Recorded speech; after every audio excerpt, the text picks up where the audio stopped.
of you that are in the book, it's not, there's no page number on this, but we're about, I would say, 3/4 of the way through the book. There are a number of questions here that are designed to be a resource for you. I want to make something clear. This guide here isn't necessarily for politicians. I quite frankly don't care at this point, right? What I'm suggesting, this is for us. This is for you to go back and start pushing the issue.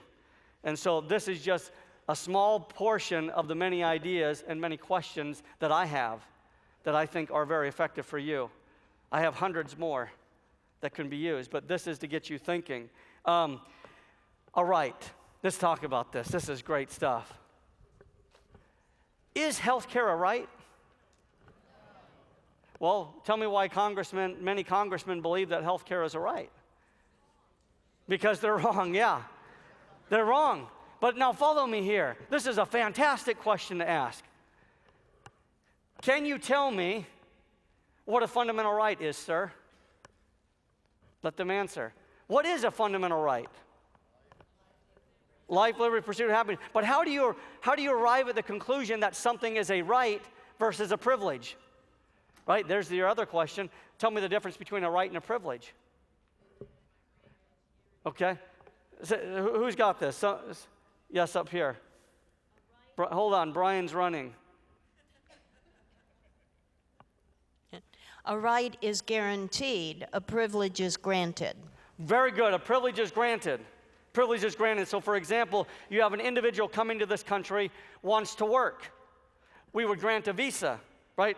Through our government, we would grant a visa. In other words, we're giving you the privilege to work within our society for a period of time. That's a privilege versus a right. What is a right?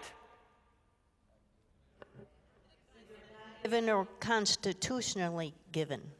Well, wait, say this again. What? Either a God-given or a constitutionally given. What's an example of a constitutionally given right? Life, liberty, and pursuit of happiness. Okay, well, hold on. This is a training ground. We're allowed to make mistakes. We're all together. We're linking arms with one another. This is where we make mistakes. This is where we engage. So let's talk about this for a moment. You said a constitutionally granted right, or what was the other one? Or a God-given right. A God-given right. Now, give an example of a constitutionally given right. The right to keep and bear arms. Okay, all right. So is the right to keep and bear arms, does that only exist because the Constitution, through the Second Amendment, outlines that it exists? I think so. Okay.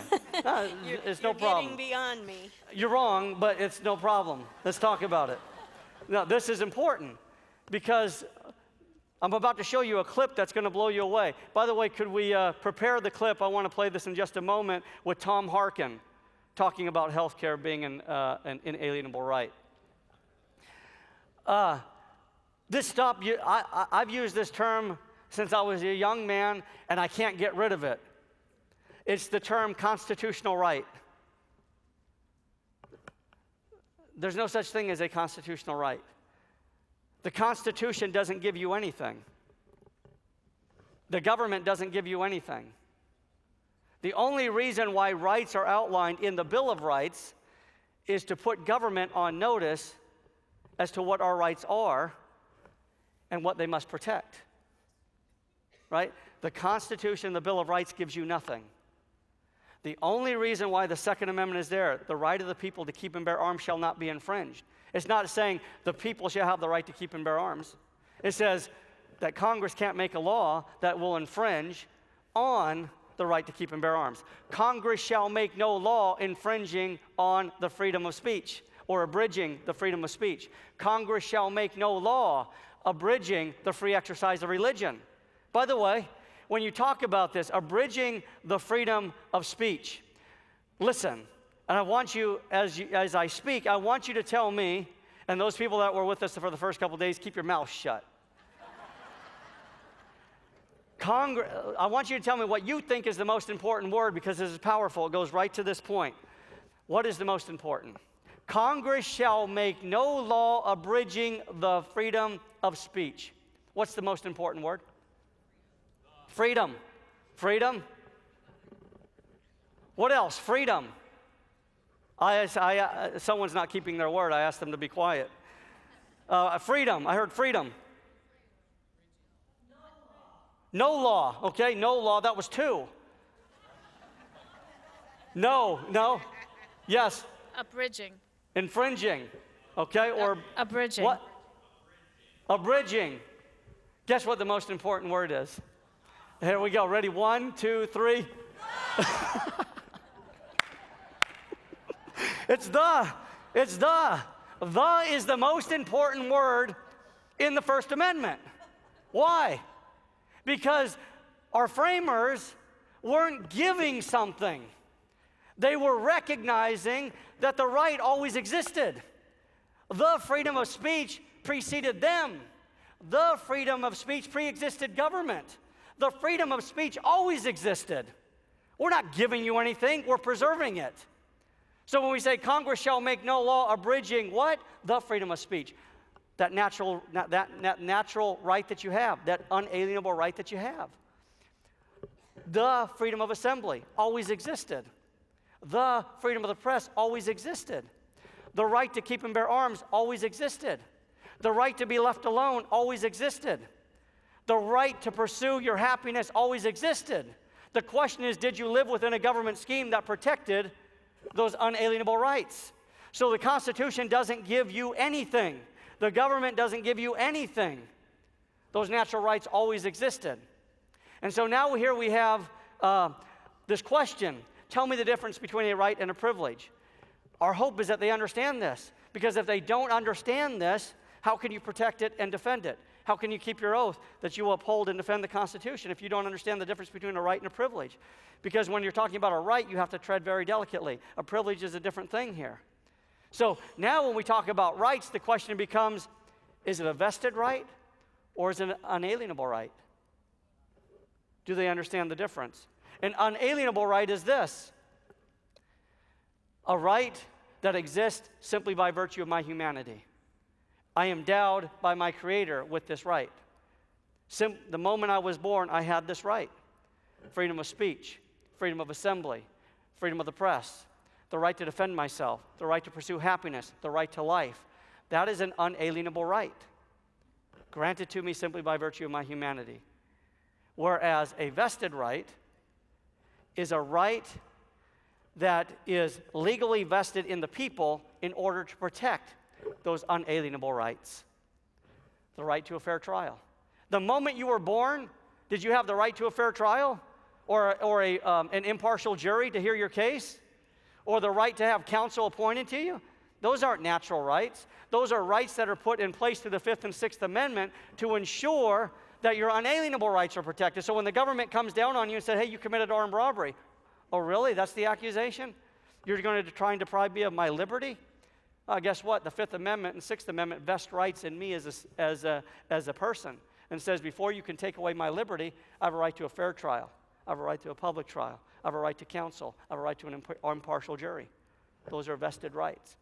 I think it's important for people representing us to understand the difference between the two, especially an unalienable right. Can we roll that clip with Tom Harkin? Do we have that? What this bill does is we finally take that step. As our leader said earlier, we take that step from health care as a privilege to health care as an inalienable right of every single American citizen. As I've said before, this bill is not complete. I've used the analogy of a starter home, in which we can add additions and enhancements as we go into the future. But like every right that we've ever passed for the American people, we revisit it later on to enhance and build on those rights. And we will do that. Yeah.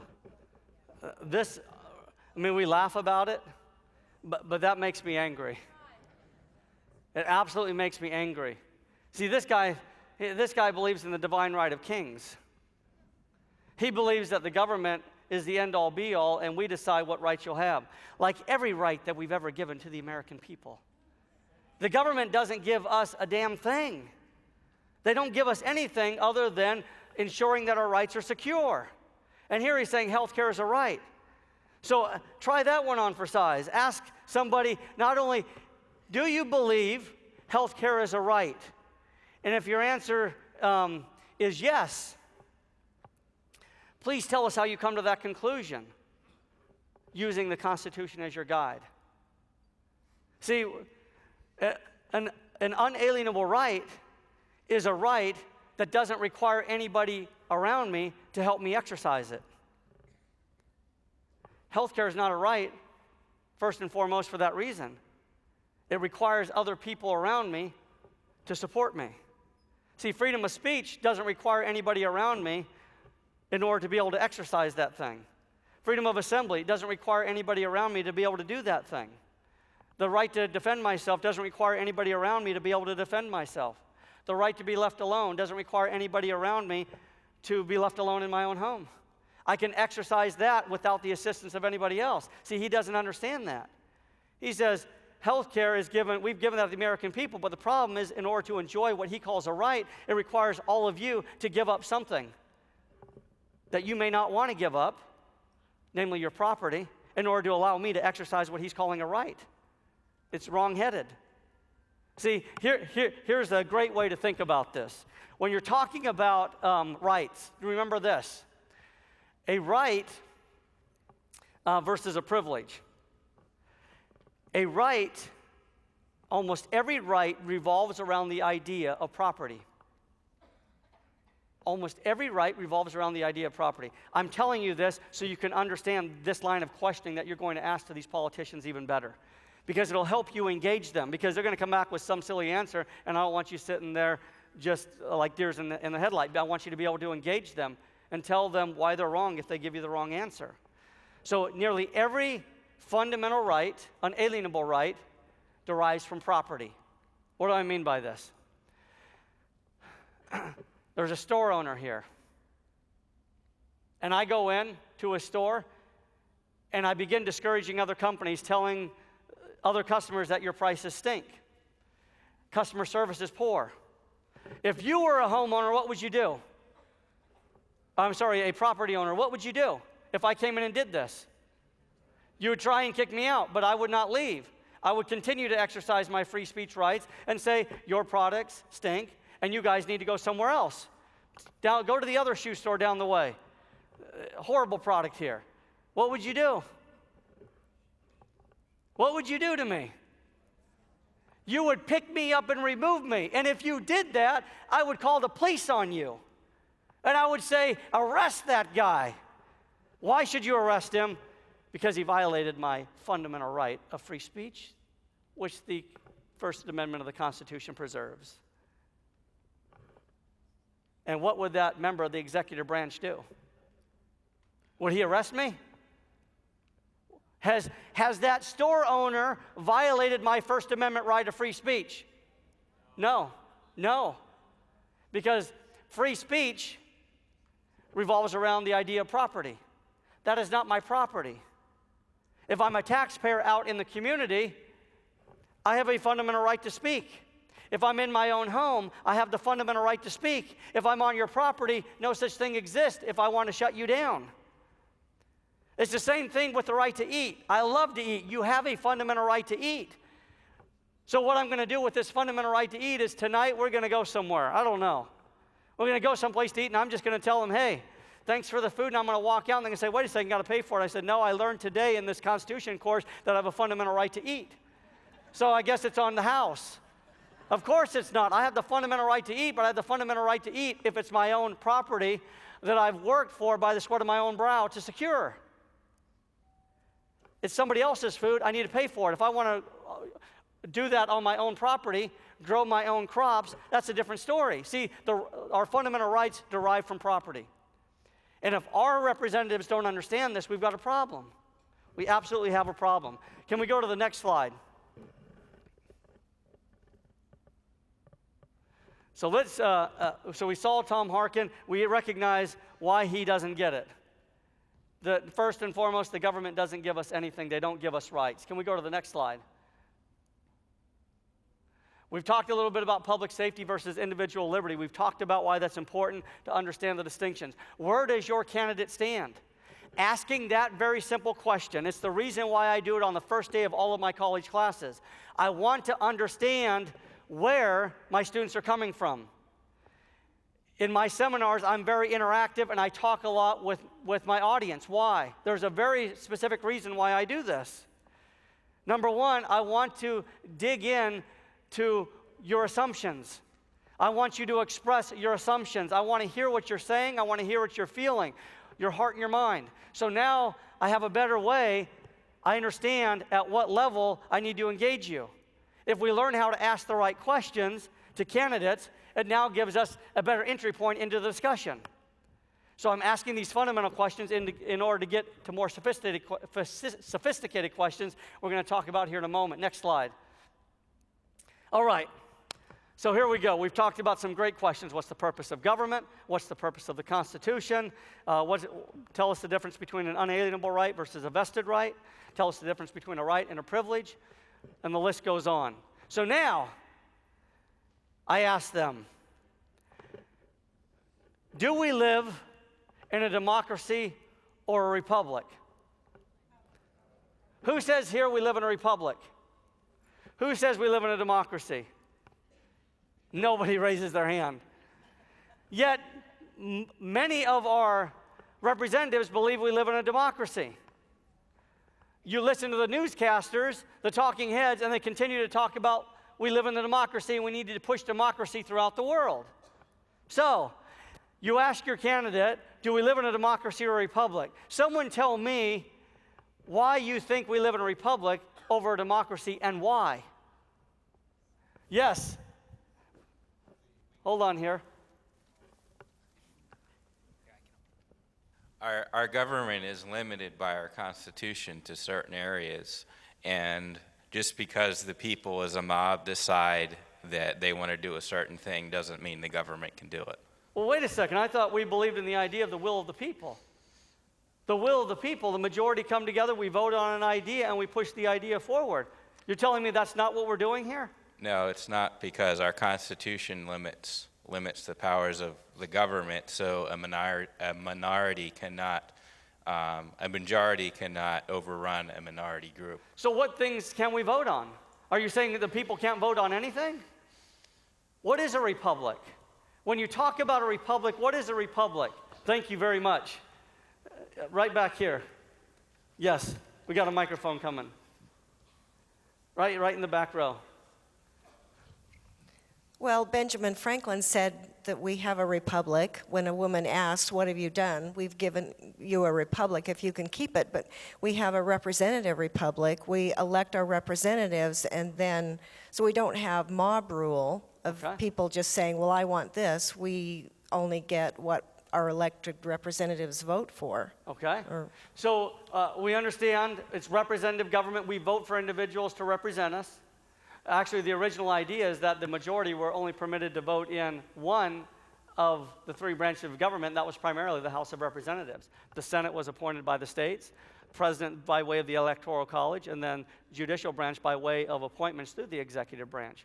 But what is a republic? I mean, we've got representative government. So you're talking to this candidate, do we live in a democracy or a republic? Right? You're going to see ways as we go on that you can incorporate that question with one of your issues. What is a republic? Yes? A republic is a country that's run by a rule of law versus the rule of people. Okay, give an example. Give an example of the rule of law versus rule of the people. I can't do that. You can do this. Can you think of an example where I would sit back and say, hey, no, rule of law carries the day. It doesn't necessarily matter what the majority say. Healthcare? Can you think of an example? Healthcare. Healthcare. Yes. Very good. Okay. So the majority come forward and say, we want to do healthcare. And our representatives move forward with healthcare. Are you saying that that's in violation of a Republican form of government? Yes. Why? Because it's unconstitutional. Well, I know this, but how? Use it. See, you see where we're going here? Try and tangle now try and make your candidate, if this is your one question you're going to roll forward, make them answer this, and you're going to learn to frame it in one sentence to push the issue. How does it violate a Republican form of government? You said it's unconstitutional, but what we've got to do is we've got to know and be able to articulate why it's unconstitutional. Why? Why is health care unconstitutional looking at a Republican form of government? Yes, back here. Yes. Yes. Parker. Parker, Out let's of hear it. all these people in here, he was the one courageous young man who said he thought we were a democracy. So I thought we Really? needed to hear from him. Here you go. Into the lion's den. There we go. Let's talk about it. Well, we don't live in a full republic. We do live in a republic, but we live in a democratic republic, Okay. which means we live in a country which allows the people to choose what they want to do, but it also allows the government to say whether that is right or wrong and give them the right to. Okay, hold on. So, can I ask you about the health care issue? Yeah, sure. Do you think that if the majority of people say we want health care, we should be able to do that? Or does it violate a Republican principle, that is, Republican form of government? Does it violate that? If the states don't mandate it. Say this again. If the states don't decide. Okay. 'cause We got it. Don't sit down. I want to address this because it's important. Tea parties do this all the time. Republicans do this all the time, and we have to move beyond this. Here's what happens. Oh, it's a state issue. The federal government can't do that. That's a state issue. And then the states say, hey, okay, it's our issue, and they go ahead and enact something like health care. The inquiry is not over. The 10th Amendment says those powers that we've given to the federal government belong to you, but those powers we haven't given to you remain with the states and the people. The inquiry does not end, though, just because it's a state issue. The state governments cannot trample on your rights. Right? They can't enact a law that tramples on your rights. Is the word democracy found anywhere in the Declaration of Independence? No. Nowhere to be found. Is the word democracy found anywhere in the Constitution? No. Is the word republic found in our Constitution? Does anybody know where? Where? Say this. Article 4. It's found in Article 4. You've got to have this. You've got to memorize this. Right? We've memorized the LEJ. Article 1, legislative. Article 2, executive. Article 3, judicial. LEJ. Now what I want you to know is that Republican form of government is found in Article 4. So when someone tells you democracy, that's not what our Constitution says, and you took an oath to uphold the Constitution, and our Constitution says every state shall enjoy a Republican form of government. So could a state potentially step and say, we're going to do health care? Not necessarily. Why not? Why couldn't they do it? Go. government can tell them not to. Oh, well, okay, well, not necessarily. Because if the federal government doesn't have the power in the first place, they can't tell the states what to do. Unless the states begin trampling on the rights of the people, now that's going to be a decision potentially for the Supreme Court. The Supreme Court's job is to do what?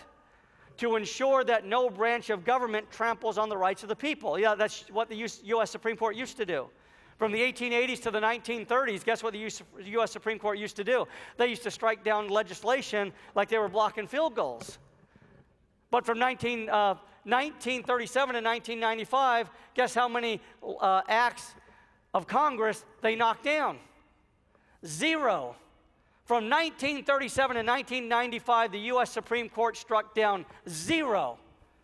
In other words, Congress was doing whatever they want and no one was creating a check. See, the U.S. Supreme Court used to be sheepdogs, but now we have a Chief Justice that's far from it. Right? And now what we're doing, and I've seen this and it's disturbing. Oh, let's put a positive spin on this. Roberts is a genius. He created this great opportunity. That's the law of unintended consequences if such a thing exists. It has nothing to do with what he was exposed for what he really is. And the idea is, let me let you listen to this. This is Chief Justice Roberts at the Senate confirmation hearing. Well, and I had someone ask me in this process, I don't remember who it was, but somebody asked me, are you going to be on the side of the little guy? And you obviously want to give an immediate answer, but as you reflect on it, if the Constitution says that the little guy should win, the little guy is going to win in court before me. But if the Constitution says that the big guy should win, well, then the big guy is going to win, because my obligation is to the Constitution. That's the oath. The oath that a judge takes is not that I'll look out for particular interests. I'll be on the side of particular interests. The oath is to uphold the Constitution and laws of the United States, and that's what I would do. It would be nice if he actually decided his cases consistent with what he just said, because that was the right answer. See, but a Republican form of government says this: you can't trample on the rights of the people, even if the group that you're trampling upon fits within a minority group. And so let's say that the states enacted something like health care. Why would that be wrong? Because you're violating the fundamental rights of the people. You're taking away property, and you're forcing an individual to engage in a transaction with a private entity for a product they may not want, they don't need, or can't afford. It's a violation of a property right, and a Republican form of government says the job is to ensure that the rights of everyone are protected. That's why that would be wrong. So, what are your thoughts on that? On a Republican form of government? How would you articulate this now? Do you still have the microphone? Are you thinking? Yeah. So tell me in a nutshell what you believe the difference is between a republic and a democracy. In a republic, everybody's voice is heard. In a democracy, only a few or the majority. Very good. Very good. In a Republican form of government, everybody's rights are protected. In a democracy, not necessarily. During the founding era, the word democracy was a pejorative. It's not any longer, because the talking heads say take democracy to all the world. But here's your example of a democracy. Will you come up here? You. Where are you from? Doug? Doug, come here. Come with me. Are you okay? Is your heart beating really fast right now? No, okay. Doug, where are you from? South of Atlanta, Georgia. South of Atlanta, Georgia. And are you having a good time? Oh, yes. Very good. What do you do for a living? Or are you retired? You still work? What kind of work did you do? I flew. You were a pilot? Oh, yes. So here's what happens. Now that you're retired, you got a lot of time on your hands. Not really. No? You got a country to change, right? Absolutely. But here's what happens. I'm living on a little ranch, and I got horses. And you are seen riding off into the distance on a horse. And that horse is not your horse. That horse is my horse. Unfortunately for you, Doug, you stole the slowest horse. And I tell all of the townspeople, I say, get that guy. Get him. He's riding off on my horse. And they round you up. And they bring you back. And I make my case as the property owner to the townspeople. I say, ladies and gentlemen, this here is a horse thief. This man must experience justice. Amen. I like the townspeople here. Amen. We need justice to be imposed, because listen here, ladies and gentlemen, if you don't impose justice here, guess whose horse he will steal next? Guess whose cow he will steal next? Guess whose chicken he will steal next? That's right, Doug will take and steal your horse because he has no regard for the property of others. Thank you. Who said that? Well, you guys have seen that little clip with an individual running for a treasure. I actually have it. It's great. He gets up and just starts yelling and screaming at the people that he's trying to garner their vote. And he says, in the middle of opportunity, what does he say? Something in the middle of difficulty lies opportunity. And so he says the initial part, in the middle of difficulty lies, and someone yells, opportunity. Hey, who said that? Who said that? It was unbelievable, and everybody's like cowering under their seats, like, who is this guy? Who said jail or hang him? You want to hang? You hang him? You'd hang him. Hang him. Horse thieves. So you would hang him. Done. It's done. Doug, sorry. But, you know, I shouldn't really apologize because that was my horse. And I'm mad. Nobody rides on any of my horses, not even my slowest horse. You can ask permission, and you didn't ask for permission. So, as a result of this, I would like to take a vote. All those in favor of hanging this man, would you raise your hand? Everybody raises their hand. No, you be quiet. You did. This is his wife.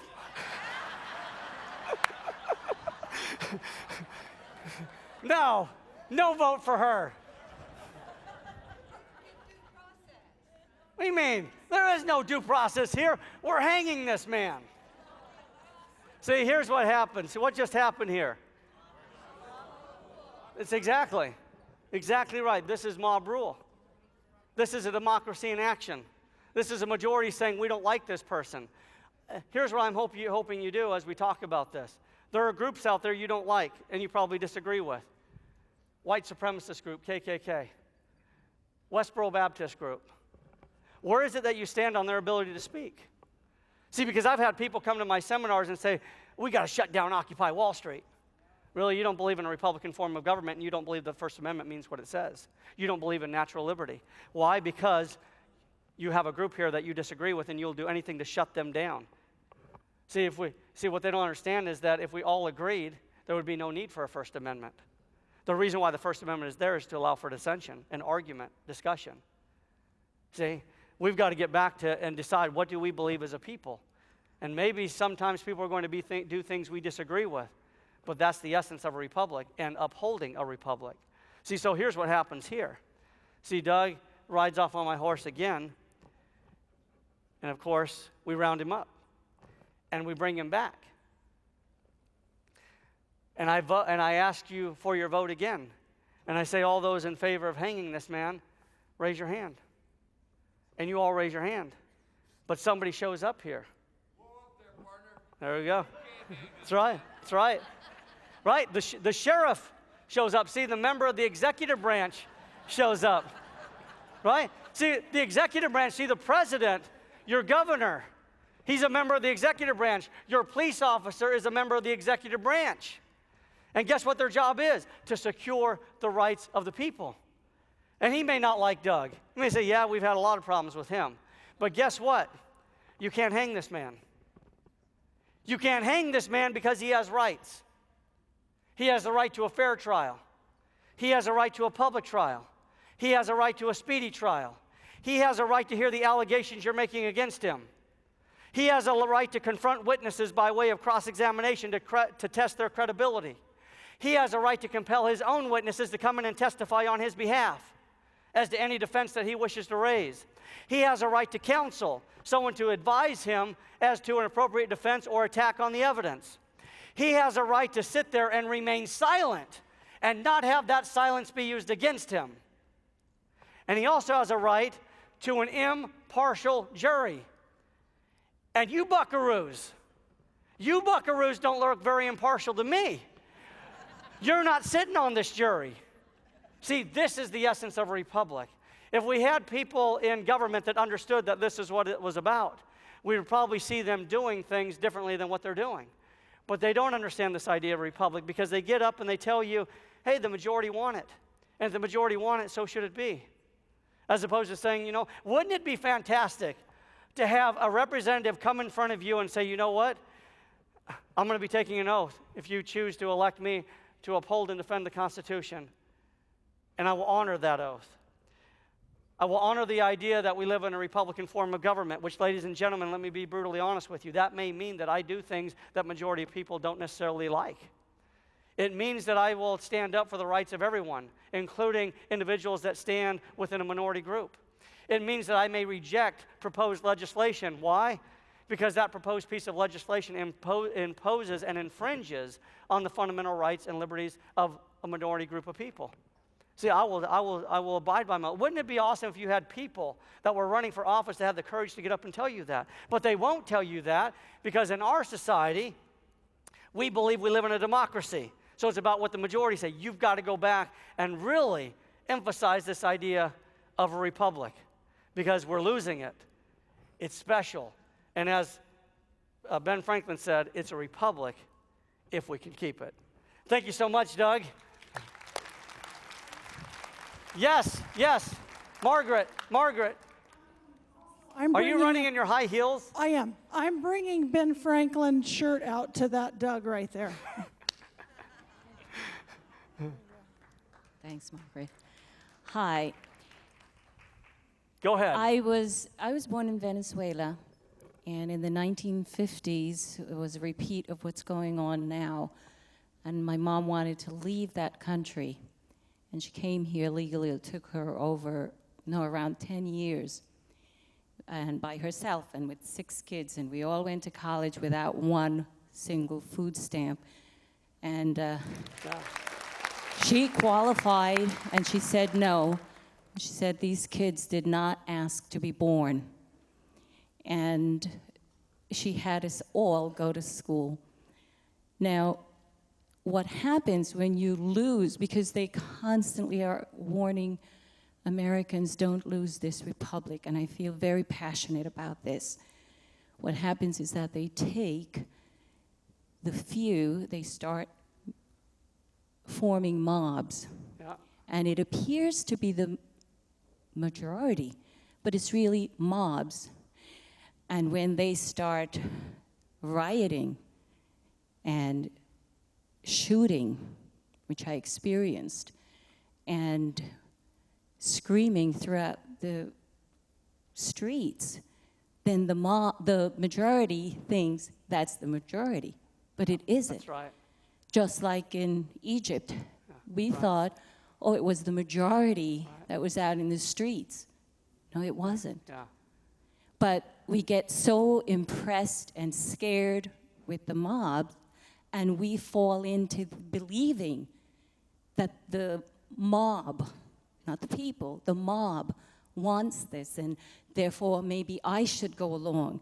And that's all being, we're all acting on emotion. And we have a beautiful constitution that we can turn to. These countries don't even listen or know they have a constitution. Right. And what happened in the 50s, Pérez Jiménez was doing the same thing that this president is doing right now. He tried to build roads. Everyone was impressed. But then they would do little things like cut off the water any time of the day or night. So we had to be waiting for trucks with water to be brought to the neighborhoods, and everyone would run so grateful. They were so grateful they'd stand on line with buckets. We had to do that, running back and forth to fill up our buckets with water so we can eat, bathe, do everything with those buckets. And it was really precious how much we used. And so then the mobs would clean out the supermarkets. So every newspaper was important instead of toilet paper. I'm sorry to go on with this, but you have no idea what you have. And if you cater to the pressure of these other countries by showing that the mobs have the rule, then you're going to lose what you have. My mom left that. She ran away from that because it was happening over and over and over again. And they went into the high schools and the colleges in Caracas, having the people, the young people riot. They went into the schools. They create a need, they create confusion. And then what happens is that then there's riots, and there are riots, there are shootings, and they would burst into the apartments, and we had to all line up, shaking, with guns and bullets all around the house just to intimidate us. Please fight. Please tell your children in loving ways to appreciate. I know you do, but coming from a country like that, I know I would never have had what I have been given in this country. And I tried my very best in teaching these students how to appreciate their country. I have had students of different religious backgrounds, and I won't mention what, but you can understand. They came here with hate for Americans. And through my classes and teaching American culture, even though that was not my course, I actually changed their minds when they realized that America is here to give. There are givers and takers in this world, and we are givers. You Very can't good. be one or the other. You Thank can only you. be one or the other. Thank you for that. Absolutely. Get on your feet and give this lady a hand, because she knows what it is to be a free person living in this country. God bless you. That was awesome. You know, it really raises another question that we began with. How about try this one on for size? Tell us why you think America is exceptional. There was a group not too long ago out in Arizona that did that, and they all screwed it up. They have no idea why America is exceptional. We talked about some of the data, but what really makes our Constitution different? Can anybody summarize in a nutshell what makes our Constitution different? Yes. I think what makes America exceptional is we don't have a class structure, or the class structure we have is fluid. What you're born into is not a guarantee in life. If you're born poor, you have the ability to excel in life. If you're born into money, it's not a guarantee that you're always going to have it. It's really what you do with yourself. Yeah. That class structure is always fluid. Yeah, that's very good. I mean, part of the Constitution protects the free enterprise system. That is what makes this country great. It's what makes our Constitution great. The idea, yes? Hold on here. Defined that it's an inalienable right that was granted by a God. Very good. Higher deed. Right? Government can't violate those. So we have free enterprise system. We have the idea, this makes us different than any other country in the world. We were founded on the basis of a creed. And that creed is just as was outlined here. What is our creed? That every man is created equal. And that he's endowed by his creator with certain unalienable rights. That is our creed. That's one thing that makes America exceptional. It's that free enterprise system. It's limited government. The Constitution limits government. It says there are certain things that you can do, but there are many other things that you can't do. It separates powers. It divides authority. Republican form of government. Popular sovereignty. Make your candidates answer these questions. Make them answer and tell you, no, I believe America is the greatest country in the world. Okay, that's a cute soundbite, but tell me why. Make them articulate this, because unless we start asking these questions that we're talking about today, we will get nowhere. We will continue going down the path that we've always gone down, right? It's like we hear over and over and over again. Insanity is doing the same thing over and over and over and over again, expecting a different result. We've created this problem over the last 100 years. And we continue to use the same techniques, thinking we're going to correct the problem. This, what you're learning here today, can change this country. But you first need people with courage that will go back and work with other people in the community to start drilling these people. Forcing them to answer the question on your terms, not on their terms.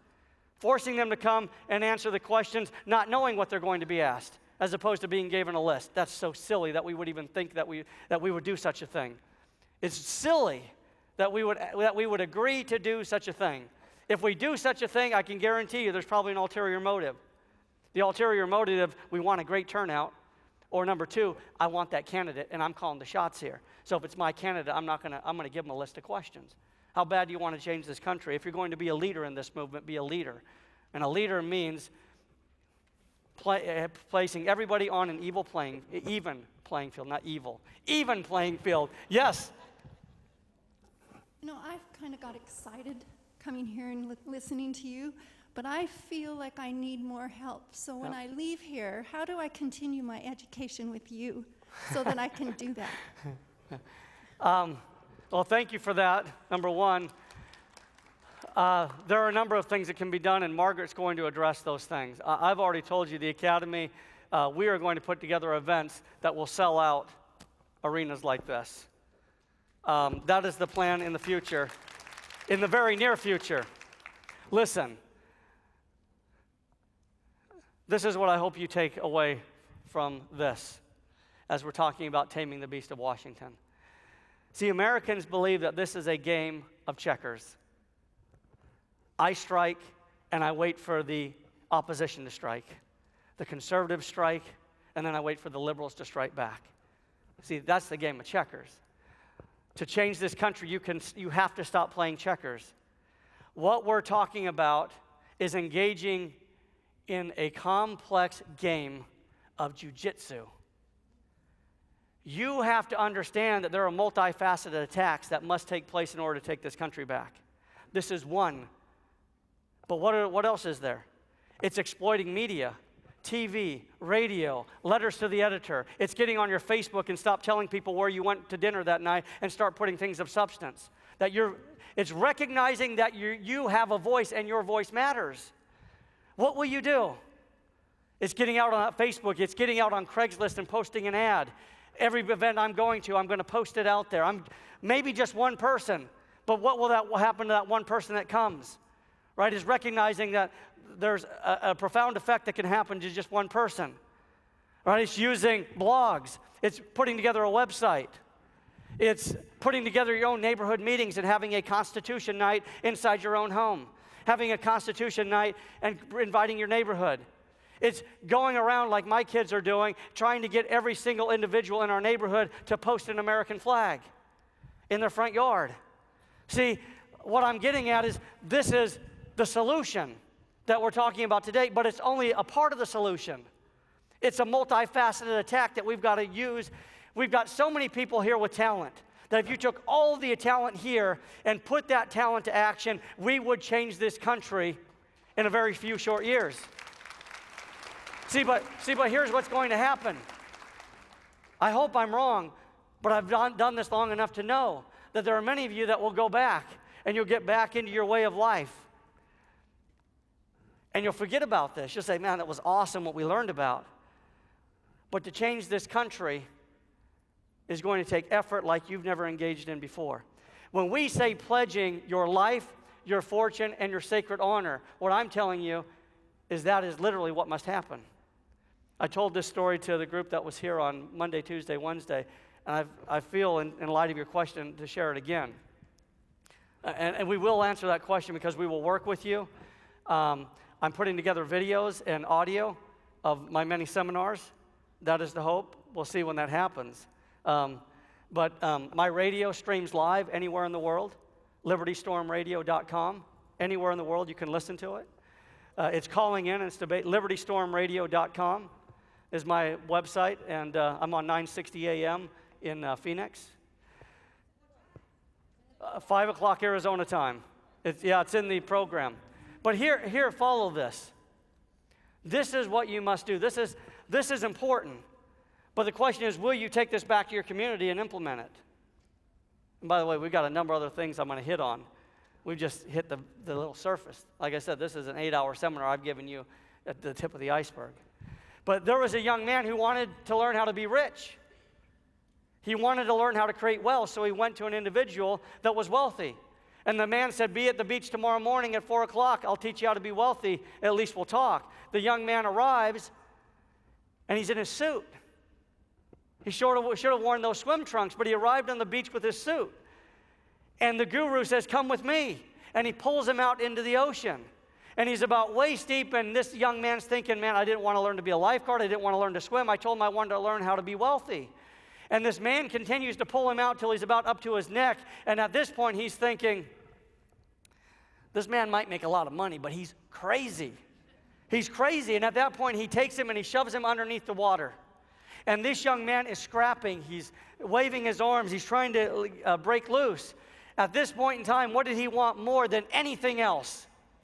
He wanted air. And what did he tell him?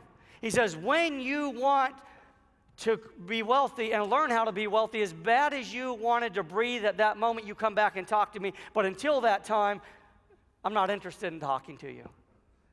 That very same principle applies to what we're talking about today. When you want to change this country as bad as you want to breathe, you're on the right track. When you want to change this country to the point where you're willing to lose sleep, you know you're on the right track.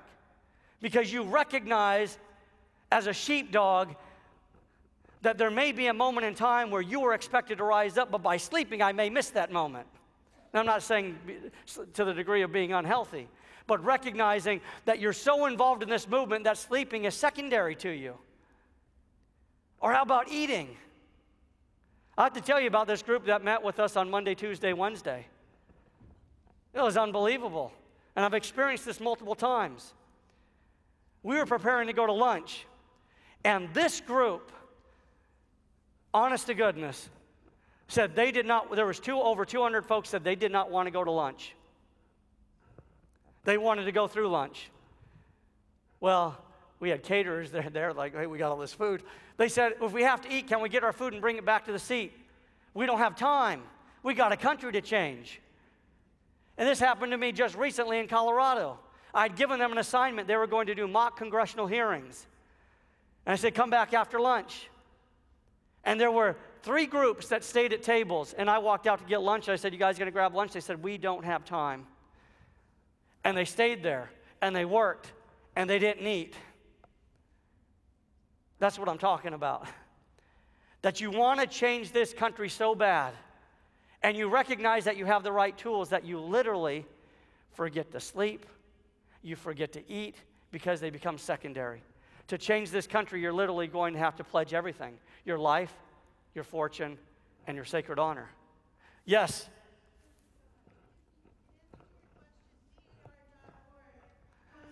Day is celebrated every year. We have speakers in every community. Go to the website in your community. Go and sign up for Constitution Day. Number 2, 4th grades through 12th grades. The essays come out in August. You could have your grandchildren or your children participating in the DAR essays on the founders, on the Constitution. There are scholarships available that they could be participating in 4th grade through 12th grade. Starts next month, wraps up. They have to be turned in by October. So get the titles that your kids could be participating, your grandkids could be participating in. By the way, I have an impossible time getting into the public schools, and I am a retired math science 8th grade teacher.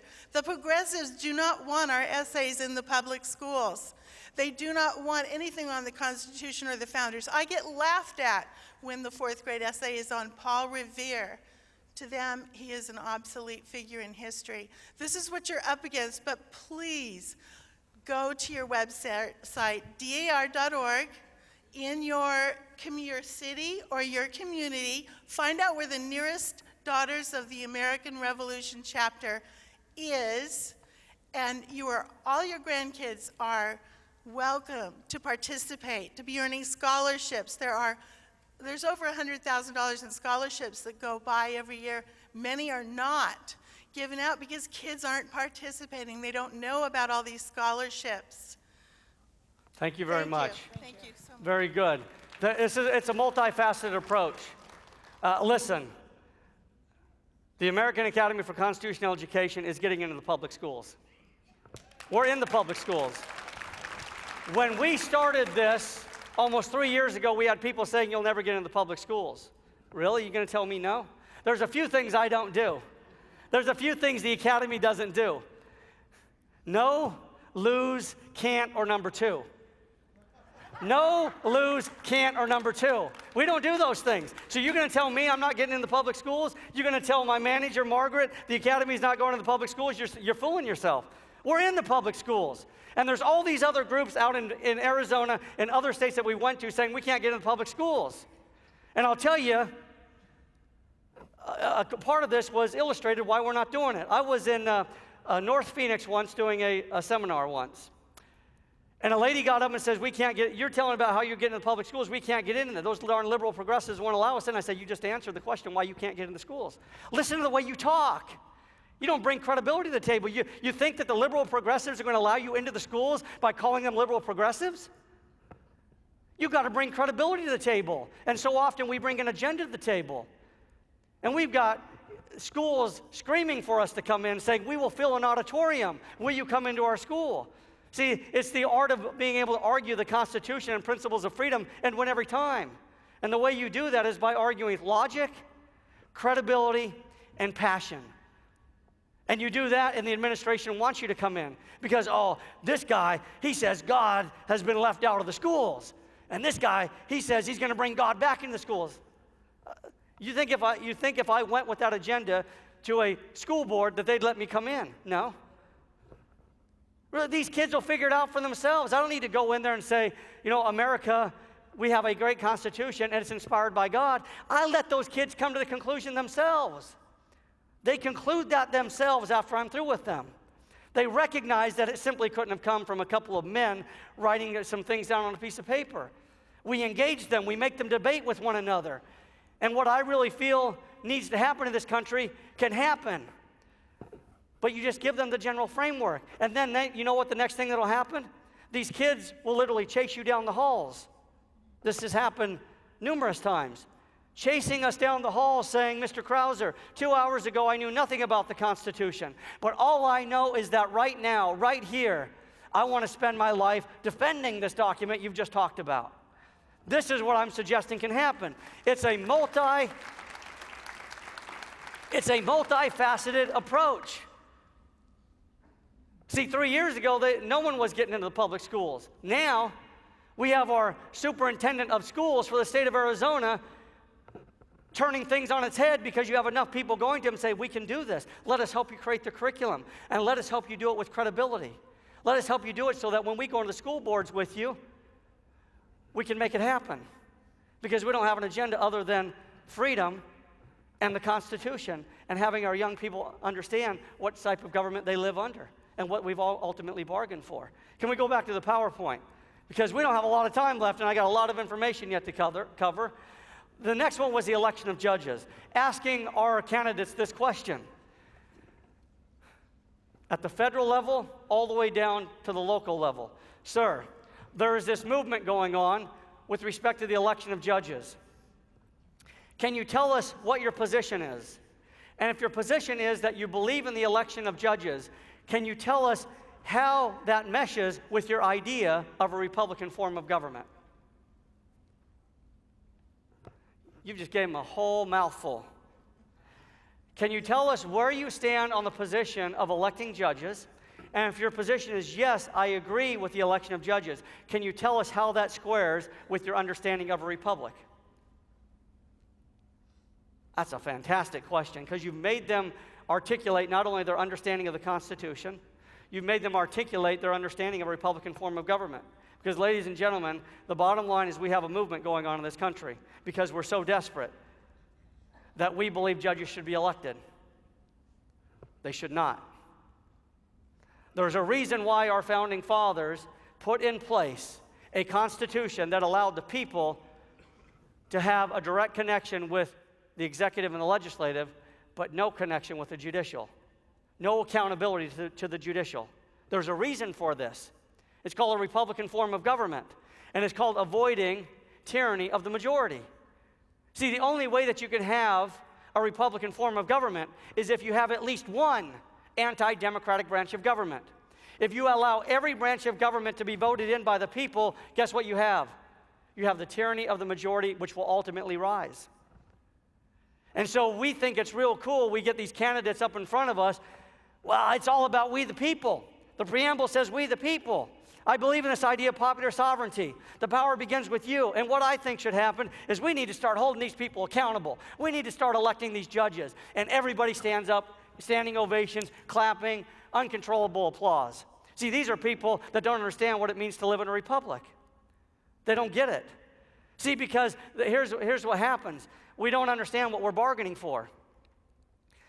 I'll be all about election of judges, because that benefits me. Instead of seeing the bigger picture, well, wait a second. I recognize that under our current system of government, I may not always win. I may not always get my way. I may not always have the court interpreting the Constitution as I see it. But that's the risk of living in a free society under a Republican form of government. And here's what we have is people trying to subvert the very Constitution that they claim to defend. Subverting the Republican form of government that they claim to defend. What I'm suggesting is we have to maintain consistency. And that's why we get into the public schools, because there's credibility that's brought to the table. We don't have an agenda. We believe in freedom for all. And we will protect